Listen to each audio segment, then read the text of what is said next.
really cold here in Indiana. It's about 15 degrees, and we just wanted to give the update video of this house. I know we were going to do this kind of step-by-step process. This is the house that Terry grew up in, the old farmhouse, and we have completely redone it. And as you remember, when we had it demolished, well, it's been almost a year and a half ago or so. It's been a while. So anyway, it's taken us this long. We just now completed it. It is in about the middle of January of 24. So anyway, we're going to take a tour of the inside, but I'm going to do some highlights of some of the things outside that we did. And then I'm going to let her go back inside because it's freezing. And I'm sure she'll appreciate that. Thank you.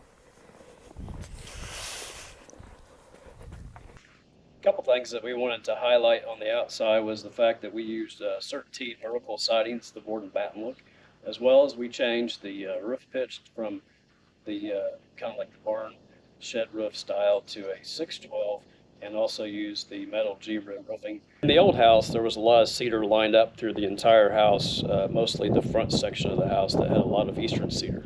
And Terry was bound and determined that she wanted to take all that eastern cedar off the walls and the ceiling, and it was just everywhere. And we could reuse that on this project. So we actually used the eastern cedar on the roof. We put Tamco lighting, which is the flat LED pancakes, in the ceiling here as well, which lights up and illuminates really great at night.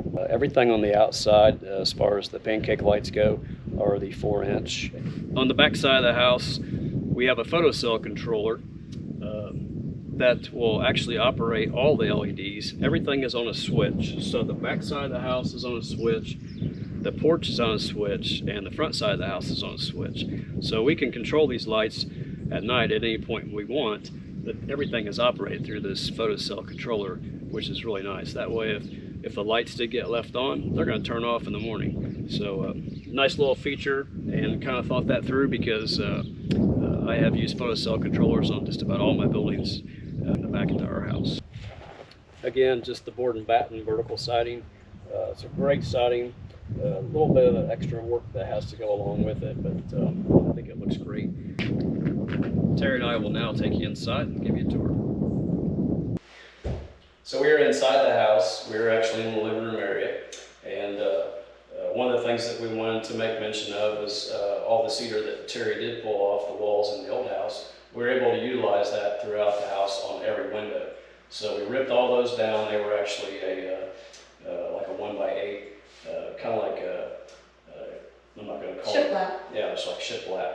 And so we had to get rid of all that shiplap, and we were able to use all that around here. So it kind of gives some old memorial nostalgic stuff from the old house that we brought into this house here. I'll show you the kitchen next. So in the kitchen, we use the cabinets from Menards. They are Cardell, Knotty Alder, and the Husk color. And we decided to use the Husk color throughout the entire house on the wood trims. The baseboard is all white pine 1x4, and the trim around the doors is all a Knotty Alder. And Terry went through a great deal, long process of trying to get color to match, and it took a while. So it looks good. It turned out really good, really. You can't almost tell that we got two different types of wood, but the color matches pretty good. So anyway, we'll move back through the hallway, and I'll let Terry take you into the guest bedroom, and we'll start there. So coming back here into this bedroom, or a bonus room, I'm not sure what it's going to be at this point. It might just be an extra place for her to put her desk and her card table and stuff for her puzzles. But it does have a back door.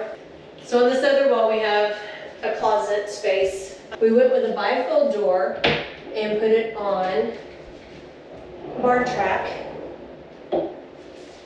so that we didn't have doors coming out into the room.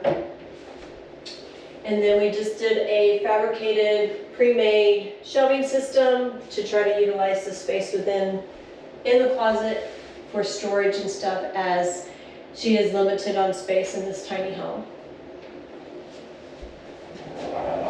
We're going to leave the second bedroom and enter the bathroom.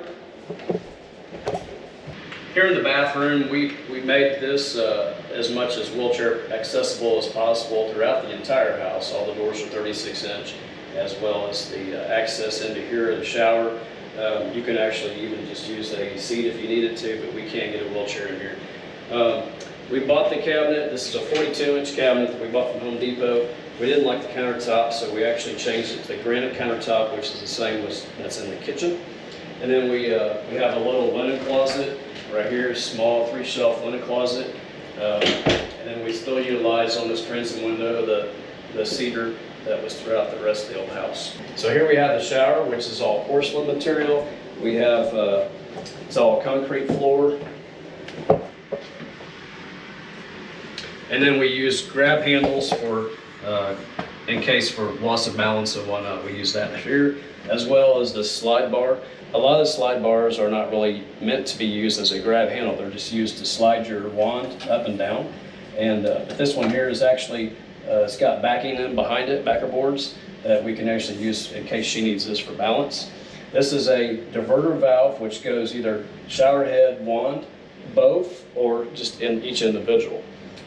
Over here we have the niche, and we actually had this countertop here made as well as the niche area. So we had this quartz cut especially for this bathroom. In this wall right here, I supported this wall because it's only a half wall.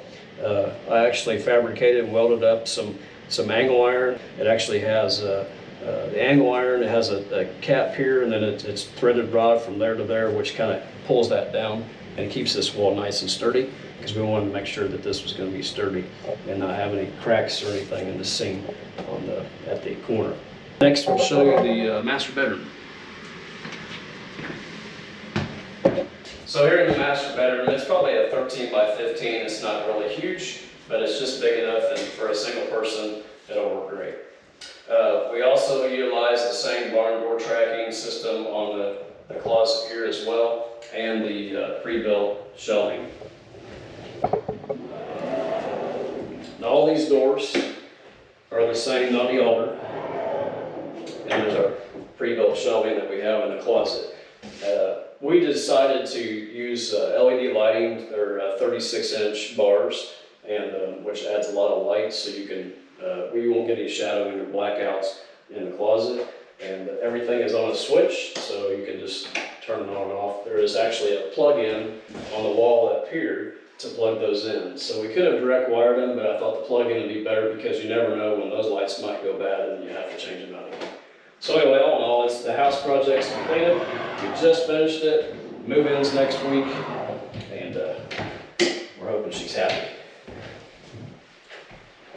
So here in the utility room, we actually have the HVAC system, which is a heat pump versus an emergency electric heater.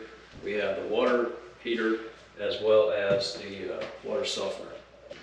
On the other side of the room, we have the washer and dryer with the cabinet, and we have the electrical panel back here that's nice and open. So anyway, we hope that you like this little tiny home, and we know that her mom will appreciate it and live the rest of her life here backward in her homestead, and that she's been in an apartment for about 1.5 years or maybe longer.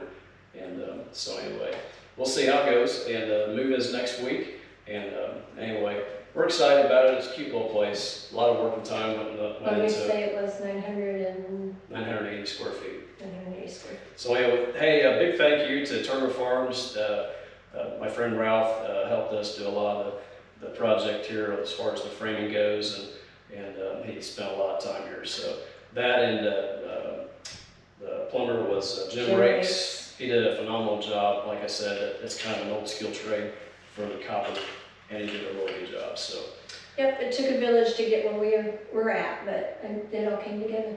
Yeah. So anyway, hey, if you like our videos, please subscribe and like the videos. Also, hit the bell for notification for any new upcoming videos that we may post. Have a great day. We'll see you soon.